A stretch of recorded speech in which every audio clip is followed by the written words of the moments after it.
Bonjour et bienvenue sur le plateau des 24 heures chrono de l'International, toujours en direct depuis les studios de TV5 Monde. Pour cette troisième émission de la journée, nous partons tout de suite en direction d'un des plus importants ports au monde. Bienvenue à Singapour. La position stratégique de cette cité-État, au cœur de l'Asie du Sud-Est et à l'entrée du détroit de Malacca, en fait une plateforme commerciale de rang mondial. Alors, au cours de cette émission, je serai accompagnée de 4 intervenants. Bienvenue sur le plateau. Véronique Denis-Pellier, vous êtes directrice générale de Lincoln Group HR Singapour et conseillère du commerce international. Est-ce que vous pouvez me présenter ce qu'est Lincoln Group assez rapidement ? Oui, bonjour. Lincoln est un groupe français à l'origine de conseil en ressources humaines qui est en Asie depuis une dizaine d'années et dont j'ai monté la structure à Singapour il y a un peu plus de 2 ans. D'accord, merci. Cédric Maisonnier, vous êtes directeur des ventes zone Asie-Pacifique de Navia Group. Quelques mots sur Navia Group. Alors, Navia Group, c'est une société qui fabrique des véhicules autonomes, 100% électriques et sans chauffeur. On a à peu près 210 personnes dans le monde avec 2 usines de production. Et on distribue nos produits à Singapour et dans le monde entier. On aura l'occasion d'en parler un petit peu plus tout à l'heure. Benoît Porte-Proust, bonjour, bienvenue. Bonjour. Vous êtes ancien élève de la Strait School of Design et vous avez fait un stage pendant 6 mois à Singapour. Quel était l'objet de ce stage ? J'étais dans le groupe PSA, le Business Lab du groupe PSA. Ça a duré 6 mois et j'étais responsable de coordonner un projet de design industriel sur une automobile, donc du design automobile. Très bien, on en parlera aussi pendant cette émission. Christophe Aulnet, bonjour et bienvenue. Bonjour. Vous êtes président de Bridge to Win Ventures et aussi conseiller du commerce extérieur. Je me suis trompée d'ailleurs tout à l'heure, c'est conseiller du commerce extérieur. Quelques mots sur Bridge to Win Ventures. Bridge to Win Ventures est une société de conseil et d'investissement dans des entreprises, dans le domaine technologique, software, business to business essentiellement. Et le modèle est un modèle où on investit et on conseille de façon très opérationnelle un nombre limité d'entreprises pour les aider à franchir un cap, très souvent le cap de l'expansion internationale. D'accord, merci. Pour commencer cette émission, est-ce que vous pouvez nous dire quelques mots sur le fonctionnement de Singapour et le climat des affaires actuelles, s'il vous plaît ? Alors, Singapour est un modèle assez unique. Il est souvent un peu regardé avec scepticisme. C'est un modèle remarquablement efficace. C'est un mix intéressant de système libéral, social, tout en étant à la fois interventionniste et autoritaire. Et ce mix-là, il fonctionne parce qu'en sous-jacence, il y a 2 concepts fondamentaux à Singapour, pragmatisme et efficacité. Et donc, c'est vraiment des choses qui ont été vraiment au cœur de la création de cet État il y a 50 ans seulement, qui est passé en 50 ans du tiers-monde à la prospérité, sous l'impulsion des leaders et des générations suivantes qui ont continué autour de ces principes-là. Et aujourd'hui, Singapour est un pays mature. Comme pays mature, il bénéficie de la zone autour et ce pays mature, eh bien aujourd'hui, il va générer une croissance de 3 à 3,5% cette année, l'année prochaine, sachant que les pays, l'Indonésie et autres, Philippines autour, sont plutôt dans les 5-7%, mais il contribue aussi à cette croissance singapourienne et un relatif optimisme aujourd'hui. D'accord, c'est un pays qui est géré comme une entreprise. Singapour Inc., a-t-on l'habitude de dire. On écoute tout de suite Karine Lespeyandel, qui est directrice de la Chambre de commerce française de Singapour et qui nous parle des secteurs porteurs sur place. Alors les secteurs porteurs sont nombreux. Je crois que ce qui est aussi important de retenir, c'est que 2018, c'est l'année de l'innovation France-Singapour. Donc il y a un certain nombre de secteurs qui ont été identifiés comme véritablement importants dans cette coopération, notamment tout ce qui concerne la silver economy, donc la santé et le vieillissement bien sûr de la population, les secteurs de la ville intelligente, tout ce qui concerne l'industrie 4.0, donc l'amélioration de la productivité, les nouvelles technologies liées à la robotique, à l'intelligence artificielle sont très importantes. Vous avez aussi les fintech, vous avez un certain nombre, la formation qui est importante. Donc beaucoup de secteurs dans lesquels les entreprises françaises innovantes et qui ont une expertise peuvent gagner et remporter des contrats à Singapour. Alors, elle a cité bon nombre de secteurs. Est-ce qu'il y en aurait d'autres, Véronique, secteurs porteurs à Singapour ? Pour moi, il y a en fait 3 secteurs particulièrement porteurs. La biotech, clairement. Il y a également la fintech, Et puis un autre secteur porteur qui est effectivement tout ce qui tourne autour de la mobilité. Voilà, en fait. Alors, si on parle plus particulièrement de la FinTech, qui est quand même un sujet très important à Singapour et un domaine dans lequel les autorités singapouriennes et notamment l'autorité de régulation singapourienne investit beaucoup.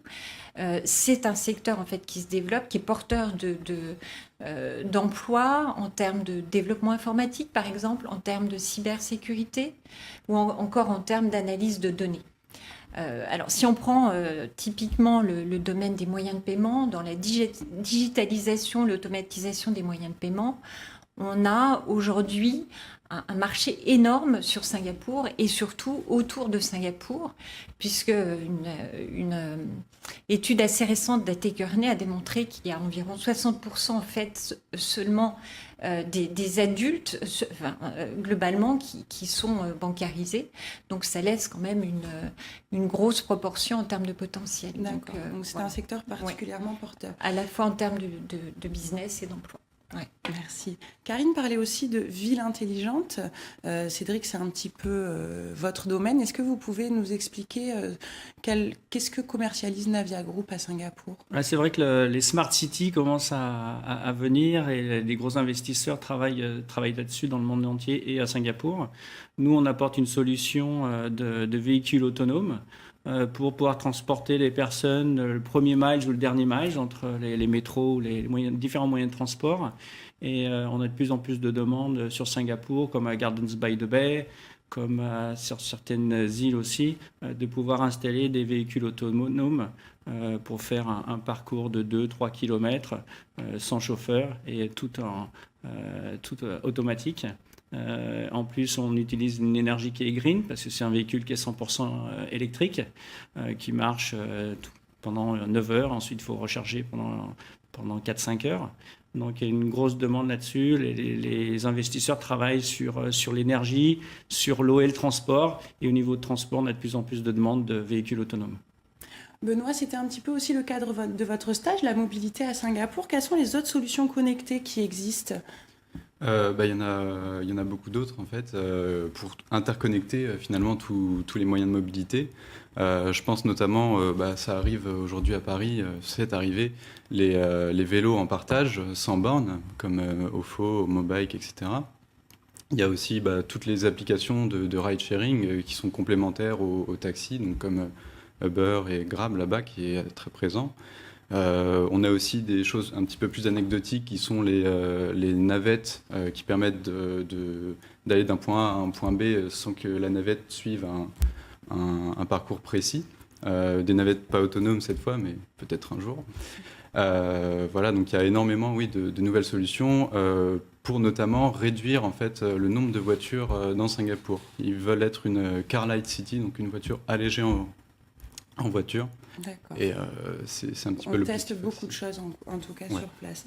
Il y a aussi le secteur de la cybersécurité. Christophe, je crois que vous accompagnez une entreprise française dans ce secteur-là. Enfin, vous avez investi plutôt dans une entreprise. Absolument. Le secteur de la cybersécurité, il est absolument fondamental pour Singapour, comme pour tous les pays qui sont soucieux de leur souveraineté nationale, parce qu'aujourd'hui, le fait de pouvoir protéger ces données, ces infrastructures numériques à l'heure de la digitalisation généralisée, c'est fondamental. Donc Singapour investit massivement dans sa défense, il investit massivement dans la cybersécurité. C'est important pour le pays lui-même, mais aussi pour le rôle qu'il entend jouer au sein de l'Asie du Sud-Est, à savoir être une plateforme d'accueil, un hub financier. Il faut apporter une sécurité sur les échanges. Alors la cybersécurité, elle permet aussi, l'intelligence artificielle permet aussi, et c'est très cohérent avec l'investissement et le focus de Singapour sur l'intelligence artificielle, c'est utiliser ces capacités-là pour pouvoir identifier dans les flux de données qui sont générées, où sont les anomalies de transactions, où sont les anomalies de comportement pour pouvoir créer des alertes. Et donc c'est le sens notamment d'une entreprise dans laquelle j'ai investi qui s'appelle Datena, créée par des Français à Singapour et qui est capable d'avoir une capacité grâce à l'intelligence artificielle à repérer toutes les données confidentielles dans les térabytes de données non structurées et de pouvoir les protéger et mettre en place les alertes nécessaires. D'accord, merci beaucoup. On parlait du secteur de la FinTech, on écoute tout de suite Dimitri Kouchnirenko, qui a monté une entreprise d'affacturage en ligne et c'est une véritable success story française, justement dans le secteur de la FinTech, et il nous explique pourquoi il s'est implanté à Singapour. Bonjour Paris, je suis Dimitri Kouchnirenko, cofondateur d'Incomelen. Alors pourquoi est-ce qu'on a décidé de s'établir à Singapour ? Bien pour plusieurs raisons. La première, c'est que notre société est une FinTech et l'autorité financière de Singapour, qui s'appelle le MAS, promeut activement l'innovation dans la technologie financière. Alors ça vient sous plusieurs formes. Vous avez les aides financières du gouvernement. Il y a également l'organisation d'espaces collaboratifs entre la start-up et une grande entreprise pour faciliter les échanges. Il y a aussi une législation souple pour les FinTech.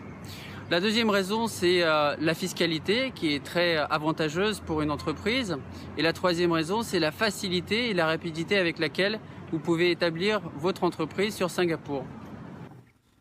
Christophe, est-ce que vous pouvez nous dire quelles sont les aides qui existent à l'implantation d'entreprises à Singapour ? Oui, absolument. Je disais tout à l'heure, pragmatisme, efficacité. Oui. Bon, ça s'applique aussi dans la façon dont Singapour a structuré ses systèmes d'aide. C'est-à-dire c'est à la fois très complet et très cohérent tout au long du cycle de vie d'une entreprise, depuis l'incubation, la création, le financement, le développement, l'expansion. Il y a à chacune de ces étapes un programme en cohérence avec les autres qui offre des aides. Alors, évidemment, ces aides sont notamment des dotations, des subventions. Mais, il y a évidemment, il y a une nécessité de faire un effort soi-même, c'est-à-dire que ces aides viennent dans le cadre de matching funds, c'est-à-dire qu'on dit, voilà, vous trouvez $1, on vous donne $1. Également, il y a un aspect qualitatif très fort, c'est-à-dire qu'il y a toujours un comité qui valide, donc il y a des possibilités de devoir refuser les choses. Et puis également, cet argent, il est donné sous forme avec un calendrier précis et des objectifs à atteindre, des fameux KPIs, et qui sont gérés de façon extrêmement professionnelle parce que les personnes qui gèrent ça au sein de l'administration singapourienne sont elles-mêmes mesurées sur l'efficacité du système. Il y a aussi l'obligation d'avoir un partenaire local ou un actionnaire local. Alors, effectivement, il y a pour certaines de ces aides, sont conditionnées au fait d'avoir un actionnariat local. Ça peut être seulement 30%.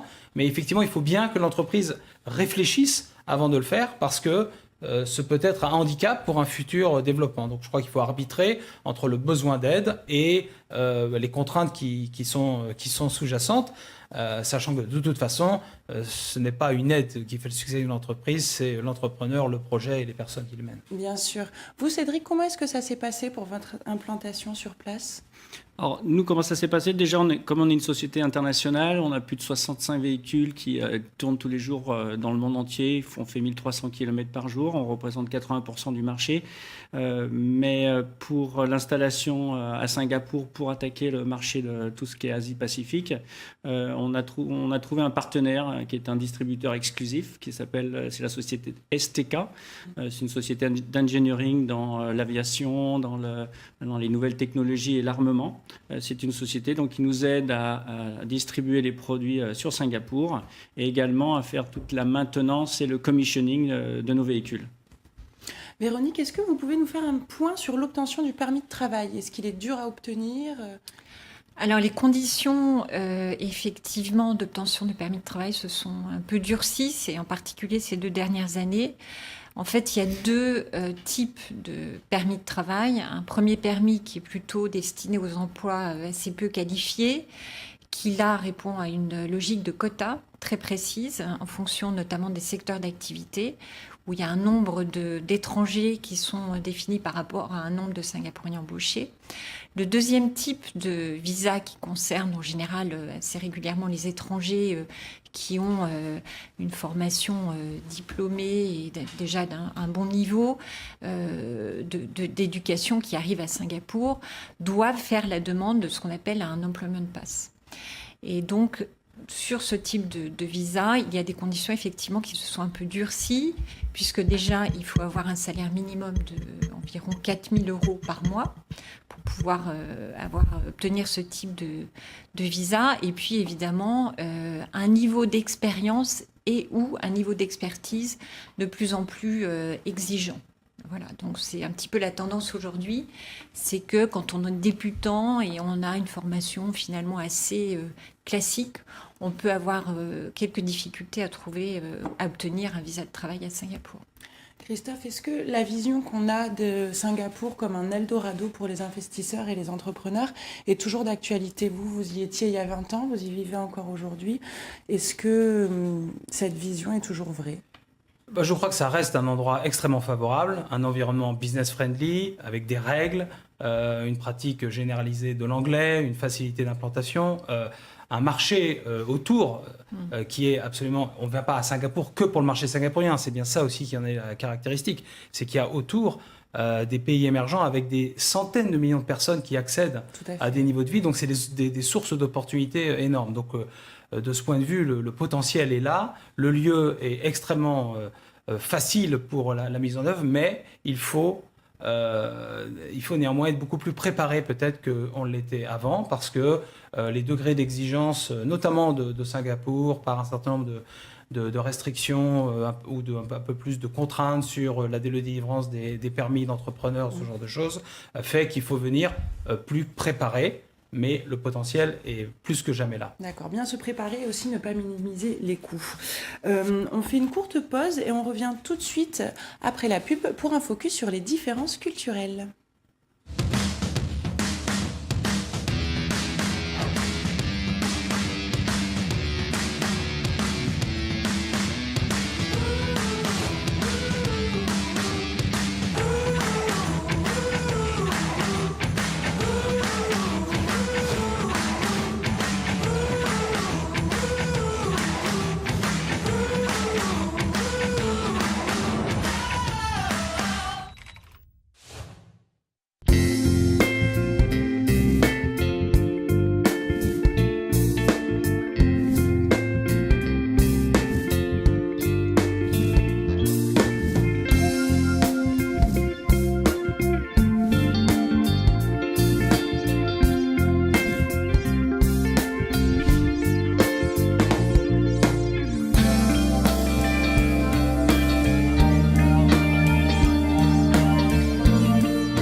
Nous sommes de retour sur le plateau des 24 heures chrono de l'International pour cette émission consacrée à Singapour. Alors Singapour, c'est une juxtaposition de différentes cultures provenant de différentes ethnies. Les Chinois à peu près à 76%, les Malais à 15%, les Indiens à 7% et on y parle 4 langues officielles, le chinois, l'anglais, l'indien et le tamoul. Comment on fait, Véronique, quand on a affaire à des équipes aussi multiethniques ? Je crois qu'il faut être très agile, interculturellement parlant, donc savoir adapter son management et son discours à chaque finalement culture. D'autant que très souvent, les actifs à Singapour étrangers ont une couverture régionale, donc autant de pays, autant de cultures différentes. La manière de communiquer doit être aussi adaptée. C'est vrai que nous, Français, on a une manière très directe de communiquer. On va assez facilement à la confrontation. Et là, on ne peut plus avoir ce type de communication. On est beaucoup plus dans la communication indirecte, dans le deviner entre les lignes. Les Singapouriens utilisent rarement le nom, ou quasiment jamais. Donc, il faut savoir deviner. Ça, c'est important. Et il y a un élément également important qui qu'il faut absolument prendre en compte aussi bien en interne dans l'entreprise que dans la gestion des affaires, c'est la notion du temps. On met toujours beaucoup de temps à créer des liens. On a l'impression que tout va très vite parce qu'il y a une espèce d'émulation ambiante. Mais les relations se construisent de manière assez lente sur le long terme. Et donc ça, c'est quelque chose qu'il faut prendre en compte à la fois en interne pour se faire, par exemple, accepter par ses équipes, mais aussi pour faire du business. Donc c'est un élément qu'il faut aussi intégrer lorsqu'on travaille sur un business plan et qu'on souhaite s'implanter, arriver à Singapour. D'accord, donc ça, ce sont des traits culturels un petit peu asiatiques. Il y a aussi un trait culturel plus propre aux Singapouriens, c'est notamment dû au fait qu'ils sont dirigés par le même parti depuis 1959. Ils ne sont pas forcément habitués à faire des choix, à être confrontés, et donc on dit qu'ils peuvent manquer d'un esprit d'initiative. Benoît, vous qui avez travaillé avec des designers sur place, est-ce que vous êtes d'accord ?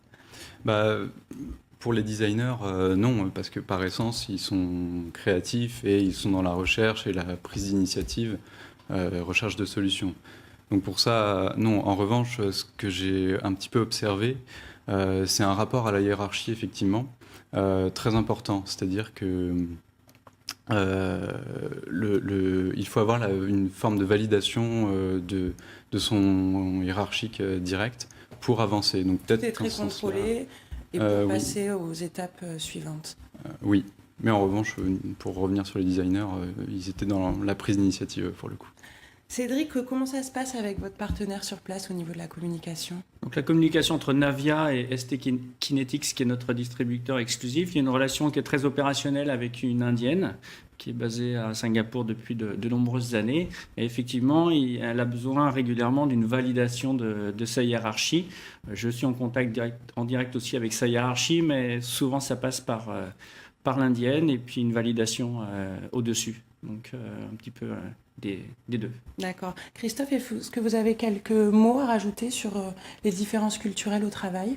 Non, je crois qu'effectivement, cet aspect de communication indirecte et d'être plus prudent dans la communication est essentiel parce qu'il y a quand même, issu de la culture asiatique, cette notion de ne pas perdre la face et vous ne pouvez pas confronter directement les gens ou les mettre en difficulté vis-à-vis des collaborateurs.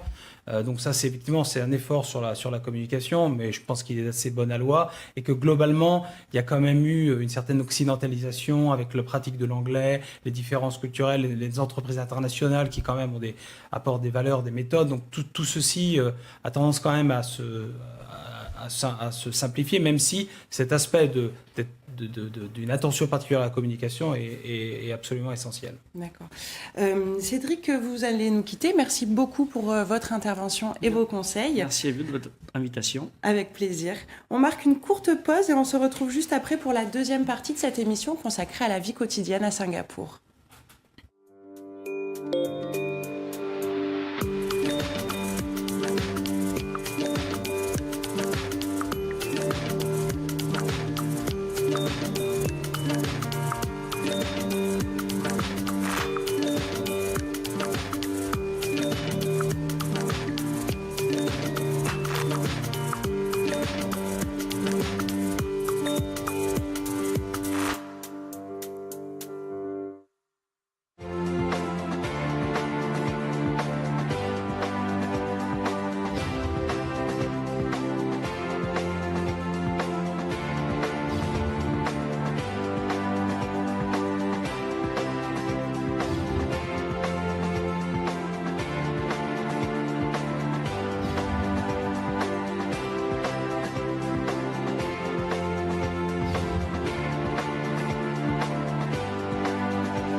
De retour sur le plateau des 24 heures chrono de l'International, toujours en direct depuis les studios de TV5 Monde pour cette émission consacrée à Singapour. Vincent Demeilleur, bonjour. Bonjour. Vous nous avez rejoint pendant la pause. Vous êtes directeur général de April International. Qu'est-ce que c'est ? Alors c'est une société qui est filiale d'un groupe français, le groupe April, qui est coté en bourse, et nous sommes 260 salariés qui nous consacrons à proposer aux gens qui bougent sur la planète des bonnes solutions de protection sociale pour les protéger justement dans leur lieu de vie choisi. D'accord, et vous nous conseillerez tout à l'heure sur la protection sociale sur place. En attendant, on écoute tout de suite Jacques Mals. Jacques, il est directeur de la Straits School of Design à Singapour et il nous parle de la Smart Nation Initiative. Bonjour Paris, qu'est-ce que la Smart Nation Initiative à Singapour? C'est le projet transformateur et fondateur de Singapour pour les 20 prochaines années. Il a été lancé il y a 4 ans par le Premier ministre qui a annoncé dans son discours à la fois son objectif et la méthode. Alors son objectif, c'est d'assurer pour tous les citoyens, les résidents, mais aussi les visiteurs, les partenaires économiques et sociaux, des expériences de vie heureuses dans un écosystème ouvert et connecté, une livable smart city, une ville intelligente où il fait bon vivre ensemble. Alors, une ville intelligente où il fait bon vivre ensemble, est-ce que vous êtes d'accord avec ça, Benoît ? Oui, oui. En tout cas, en ce qui me concerne, je vivais bien quand j'y étais. C'est vrai qu'il y a beaucoup d'initiatives, de choses qui sont faites pour utiliser les nouvelles technologies, mais remettre au centre donc le citadin, donc la personne qui vit à Singapour, et améliorer donc sa vie. Je suis d'accord. D'accord. Vous sentiez que vraiment toutes ces communautés vivaient vraiment en harmonie les unes à côté des autres? Oui, c'est aussi une volonté de l'État qui est un petit peu contrôlée aussi. Mais je trouve qu'un petit peu à toutes les échelles, c'est assez vrai. On a une forme de mixité, que ce soit de quartier à quartier, entre Chinatown, Little India, ou même dans une rue, dans Waterloo Street, où il y a plusieurs églises, synagogues et temples hindous et hindouistes, ou hindous, je ne sais plus, et bouddhistes, et voilà, jusqu'au même au logement et aussi aux cantines de rue, les hawker centers, où il y a différents stands de nourriture, donc de cuisine malaise, chinoise, même thaïlandais, vietnamien, donc il y a tout. C'est très contrôlé par l'État. Est-ce qu'on pourrait parler de cohabitation forcée, Christophe? Je crois que moi, je voudrais d'abord souligner l'harmonie qu'on sent quand même par rapport à tous les enjeux, les problèmes qu'on peut voir ailleurs dans le monde. Et ça relève aussi d'une volonté de l'État. C'est-à-dire très tôt, Lee Kuan Yew, lorsqu'il a conçu, y compris les fameux programmes, les HDB, qui sont les HLM singapouriens, dans lesquels 80% des Singapouriens habitent, 90% en sont propriétaires.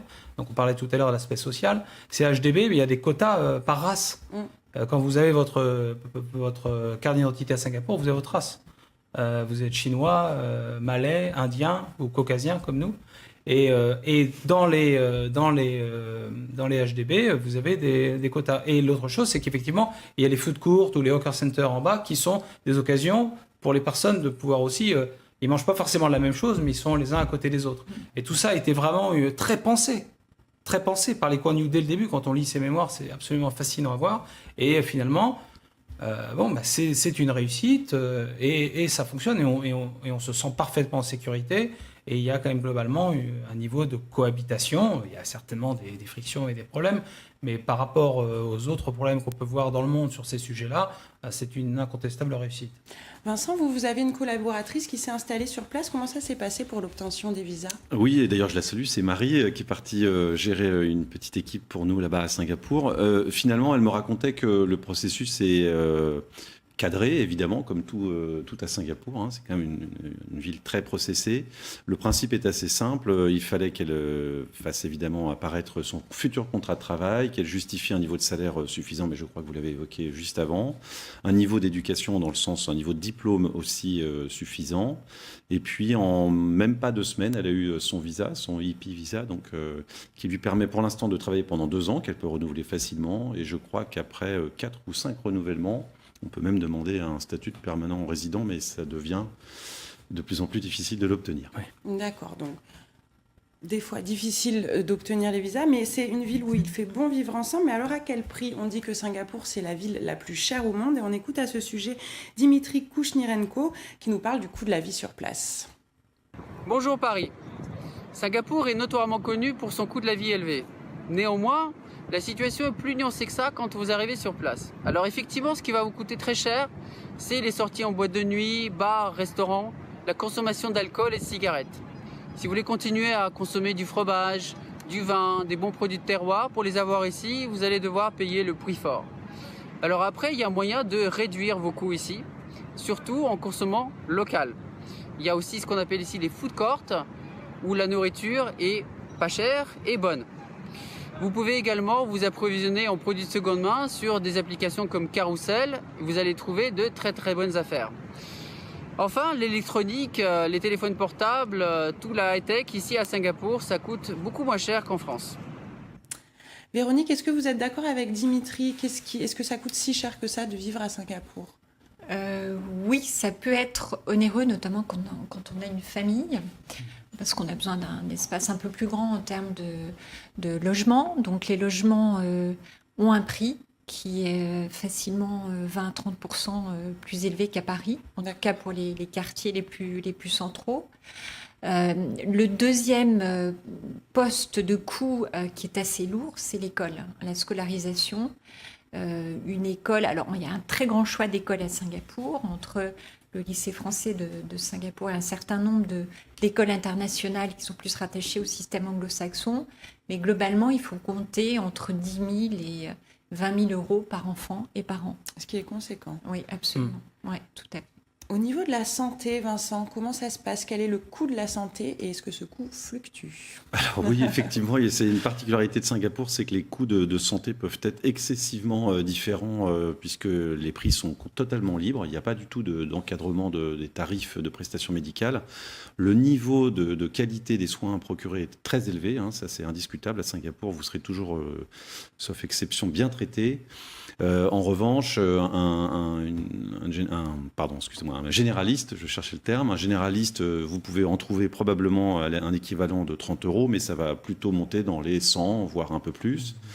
Et pour ça, il y a évidemment une solution qui consiste à s'assurer. Alors, il y a deux façons de le faire. Soit on le fait avant d'arriver à Singapour, et dans ce cas-là, on peut choisir une solution de couverture internationale dans laquelle on est libre d'aller où on souhaite consulter avec évidemment des limites potentielles selon les contrats qu'on choisit, mais on va pouvoir bénéficier de cette liberté de choix à Singapour, voire ailleurs. Ou alors, une fois arrivé sur place, vous souscrivez un contrat avec une entité locale, puisque c'est obligatoire, une fois que vous êtes arrivé sur place, de souscrire un produit en conformité avec la loi singapourienne. Vous allez avoir pratiquement les mêmes avantages, évidemment pas la liberté d'utiliser ailleurs, et en revanche, vous allez aussi bénéficier d'un accès à des réseaux de soins identifiés à l'avance.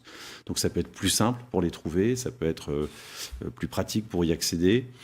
Même si, encore une fois, à Singapour, accéder à des réseaux de soins n'est pas une difficulté, c'est vraiment, vraiment très, très bien développé. D'accord. Benoît, au niveau peut-être de l'offre culturelle et des sorties, est-ce que ça coûte cher et est-ce qu'il y a une belle offre? Bien, j'y étais en tant qu'étudiant, donc pour les étudiants, on peut avoir des réductions un petit peu comme en France, donc, pour rentrer dans les musées et les jardins aussi. Et oui, il y a une belle offre, notamment au niveau des jardins. Gardens by the Bay, Botanic Garden, c'est super quand on aime. Il faut savoir qu'on appelle Singapour la ville jardin parce qu'il y a bon nombre d'espaces verts et luxuriants. C'est à peu près la moitié du territoire. Oui, c'est vrai. Et puis même dans les rues, il y a des rangées d'arbres qui ont été plantés là il y a plus de 40 ans, qui font que tout est vert. Où qu'on regarde en fait dans la rue, on verra toujours des arbres et du vert. Donc c'est très sympa. C'est le concept de la ville dans un jardin plutôt que des jardins dans la ville. Donc c'est la façon dont ça a été conçu. Donc c'est vrai qu'il y a une très forte attention, mais là aussi, le régime politique, cette notion de planification à 10 ans permet aussi, en termes d'urbanisme, de planifier les choses, de les faire dans des délais très, très courts, parce que bon, il n'y a pas forcément de recours potentiels qui peuvent s'éterniser. Donc évidemment, tout ceci permet d'avoir un vrai développement urbain qui est très pensé, qui est très cohérent avec la Smart Nation. Ils ont considérablement renforcé l'offre culturelle par rapport à il y a 20 ans. Moi, je peux voir, il y a énormément. Il y a les musées, les salles de concert, donc il y a une vraie volonté. Ça fait partie de ce que Singapour ce que Singapour utilise pour le soft power, c'est-à-dire d'être aussi capable d'offrir un environnement culturel, un lieu de vie, et il y a une vraie cohérence avec avec les investissements qui sont faits, notamment en matière de smart cities, tout ça a une vraie cohérence. Des améliorations au niveau de l'offre culturelle. Alors ça, c'est incontestable depuis 15 ans. Il y a beaucoup d'efforts en la matière. C'est aussi une ville très sécure. Vincent, je crois que votre collaboratrice a vécu quelque chose à ce sujet-là. Oui, vous savez, on a un journal interne, on va dire, un réseau social interne d'entreprise. Et donc, on l'a interviewée quelques semaines après son arrivée pour avoir son feedback sur comment se passait son expatriation. Et elle nous racontait que 2 jours après être arrivée à Singapour, elle a perdu son portefeuille, son porte-carte dans le métro. Vous imaginez, elle n'avait aucun repère, elle ne savait pas vraiment encore comment allait se faire sa vie. Et le soir même, quelqu'un lui rapportait à son appartement, sans contrepartie évidemment. Elle était assez bluffée parce qu'il n'y a pas beaucoup de gens qui peuvent raconter ça. Dans la même expérience à Paris, à mon avis, il y a moins de chances que ça vous arrive. C'est vraiment la ville de la sécurité et de la bienveillance des gens les uns vis-à-vis des autres. Vous le ressentez au quotidien, cette bienveillance, ou alors est-ce que des fois on se sent un peu surveillé, Véronique ? Non, je ressens. Alors, dans le même style, mon fils a aussi perdu son portefeuille dans le métro et on lui a ramené en fait quelques jours après. Non, globalement, je pense que moi je le vis très bien. C'est très agréable de se sentir en permanence en sécurité. Et de ne pas avoir à regarder de côté derrière, à se préoccuper de l'heure à laquelle on rentre. En fait, c'est extrêmement agréable au quotidien. Je crois que c'est une liberté d'esprit. C'est un luxe qu'on peut effectivement avoir au quotidien. Et beaucoup de Français, enfin, beaucoup de personnes qu'on rencontre considèrent aussi que c'est un lieu extrêmement agréable pour élever des enfants, parce que cette sécurité, vous l'avez aussi. C'est-à-dire que vos enfants, votre fille a 8 ans, 9 ans, 10 ans, prennent les taxis, vous n'êtes absolument pas inquiet, il y a une sécurité bien qu'il faille prendre en compte le coût quand même de la scolarité. Ouais. Alors, effectivement, le coût de la scolarité. Mais sur la ville la plus chère du monde, je pense qu'on peut comparer. Effectivement, la scolarité est élevée, mais vous allez à Hong Kong, c'est les mêmes prix. Et d'ailleurs, globalement, c'est entre 10 et 20 000 euros par enfant en fonction si vous prenez le bus, la cantine. Pour la cantine, c'est la maternelle ou le lycée. Enfin, c'est la fourchette. Bon, évidemment, vous avez 3 enfants, mais c'est vrai aussi ailleurs. Et les autres écoles internationales sont plus chères. La grosse différenciation, elle est sur la voiture, notamment, qui est horriblement chère à Singapour. Mais sinon, j'ai un peu de mal, personnellement, à comprendre pourquoi on qualifie Singapour de ville la plus chère du monde. Et puis pour la santé, par exemple, moi je suis assuré chez April et je suis très content. Merci. Vous, quelles étaient vos solutions, Benoît, pour alléger un petit peu ce coût de la vie ? Est-ce que vous avez des bons plans à donner pour manger, par exemple ? Ouais, alors déjà, le premier coût de la vie, c'est... si on a une voiture, c'est une voiture. Mais quand on n'a pas de voiture, c'est le logement. Très clairement, du coup, la solution de base, c'est quand on est tout seul, comme moi, c'est aller se mettre en coloc. Ouais. Donc j'ai trouvé une coloc dans le centre, c'était très très bien. Sinon, le deuxième coup, c'est si on cherche à manger les mêmes choses et de la même façon qu'ici en France, ça va nous coûter très cher. Parce que tous les produits sont importés et ça coûte extrêmement cher. Donc la solution toute simple, c'est de descendre et aller au coin de la rue dans le food court, la cantine de rue, où on a les différents stands et en fait on est au resto. Et on y mange bien en plus. Ouais, c'est bon. D'accord. On va marquer une courte pause et on revient juste après pour le mot de la fin.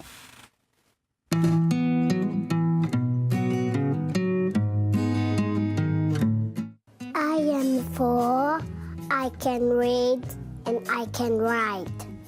C'est 4 ans, je sais lire et je sais écrire.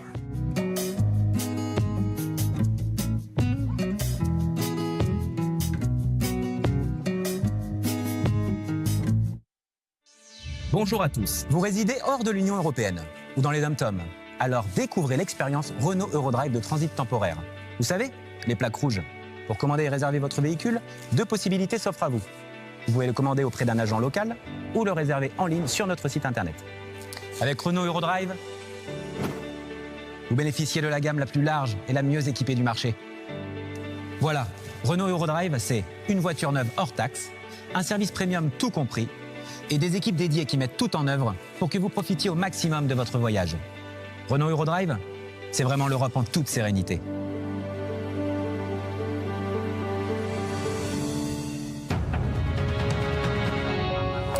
De retour sur le plateau des 24 heures de chrono de l'International pour terminer cette émission sur Singapour. Alors pour conclure, j'aimerais faire un petit tour de table et que vous me disiez chacun, enfin en vous adressant bien sûr aux personnes qui nous regardent et qui voudraient s'installer à Singapour, quelques mots ou quelques conseils. Véronique. Quelques conseils. D'abord, anticiper à tous les niveaux. Si on veut faire du business, et étudier le marché, avoir la notion quand même d'un coût minimum. À peu près la même chose au niveau personnel. On a vu, il y a quand même un coût minimum à prévoir ou à négocier avec son entreprise avant l'envoi, avant de signer un contrat d'expatriation à Singapour. Globalement, être prêt aussi pour beaucoup voyager, puisqu'on l'a vu, Singapour est une plateforme régionale. Donc, c'est souvent beaucoup de voyages qui sont nécessaires pour assurer ces fonctions. Et puis, garder cet esprit ouvert, savoir bien vivre à Singapour, c'est effectivement aller vers ces différentes cultures, savoir aussi sortir de Singapour pour découvrir cette fabuleuse région d'Asie du Sud-Est. Mais globalement, j'y suis extrêmement heureuse. D'accord. Voilà. Vincent, quelques conseils en termes peut-être de protection sociale ? Oui, un conseil générique lié à toute expatriation, c'est, je vais reprendre votre terme, c'est anticiper, préparer votre déplacement, renseignez-vous avant, équipez-vous avant, connectez-vous avant avec des gens qui vivent sur place. Et puis peut-être un conseil spécifique à Singapour qui est de ne pas se laisser avoir par le fait que c'est une ville qui est excessivement moderne et magnifique quand on y arrive, et qu'en revanche, on a parlé de tout le bénéfice d'être dans un environnement très sécure, mais ça sous-tend aussi un comportement de citoyen modèle, si je puis dire, sur place. Si vous commencez à cracher votre chewing-gum ou acheter un mégot dans la rue, vous verrez très très vite que vous serez rattrapé par les règles sur place, et on peut ne pas y être habitué en tant que Français. Donc, il faut s'adapter. Adaptation minimum. Benoît, un mot de la fin. Oui, alors, déjà j'y étais en tant qu'étudiant, donc c'est super. Donc déjà pour les voyages, donc chaque week-end en fait on peut être en vacances dans la région, donc ça c'est absolument génial. Un truc pas mal aussi, c'est peut-être de se connecter sur le groupe Facebook Singafrog, où on a c'est la communauté des Français qui vivent là-bas, et donc on peut avoir plein de conseils. Pour les offres de colocation par exemple. Ouais, voilà. Ça c'est super, et vraiment aussi bien se préparer, avoir bien son visa avant d'y aller, parce qu'on n'est pas sûr de pouvoir rentrer si on l'a pas, ou alors on peut se faire... Merci. Christophe. Oui, je ne vais pas répéter ce qui a été dit. Oui, la qualité de vie est remarquable, le climat, je trouve aussi, et puis cette ouverture sur toute l'Asie du Sud-Est. C'est un formidable endroit à condition qu'on soit bien préparé, qu'on ait un projet et qu'on soit bien conscient des coûts initiaux et qu'on soit capable de les absorber pour venir une belle plateforme de développement. Je dirais sur toute la zone qui va de l'Inde jusqu'à l'Australie. Peut-être moins la Chine, où il faudrait peut-être aller plus vers Hong Kong, mais sur toute cette zone qui a un potentiel absolument gigantesque, c'est une très très belle opportunité. Et puis enfin, je dirais... Voilà, l'expatriation, c'est une formidable opportunité d'enrichissement personnel, d'accélérateur de carrière, et puis vous participez aussi au rayonnement de la France. Tout à fait. Merci à tous pour vos conseils et ces interventions très intéressantes. Les 24 heures chrono de l'International, ça continue à midi, direction Bangkok en Thaïlande.